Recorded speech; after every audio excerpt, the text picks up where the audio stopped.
این پایگاه الکترونی به دانشجویان امکانیت داده است که در نزد کتابخانه نوبت نپایند و تمام مواد تعلیمی را در شکل الکترونی دسترس کنند. پایگاه تعلیمی LMS یک سال اخیر در 2 فاکولته مورد سنجش قرار داشت و ماموریت دانشگاه طبی تاجیکستان آن را در 5 فاکولته جاری کرده است. мақсади асосии ин портали омӯзишии мо дастрас намудани тамоми маводҳои таълимӣ барои донишҷӯён новобаста аз вақту соат ва новобаста аз вақту соат дар тамос будан бо муаллими худ.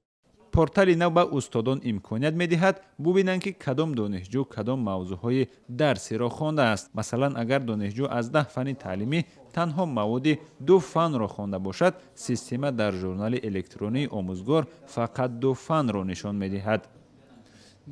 донишҷӯ наметавонад ягон чизро илова кунад ба чизе ки масалан ягон курс ягон маводи таълимӣ илова карда наметавонад, лекин фикри муловизаи худашро дар анҷуман гуфтем дар форум ки ҳаст дар ҳама ҷо метавонад ки ягон чизи камбудие ки ҳаст метавонад дар онҷа нависад, мо ина ба инобат мегирем, ба кафедра муроҷиат мекунем аз тарафи шӯъбаи таълим ва муаллим метавонад ҳамин мавода муаллим илова кунад.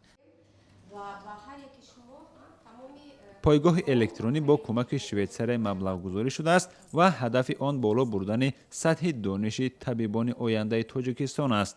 набуди китобу маводи кофӣ яке аз сабабҳои сустии дониши онҳо дониста мешавад.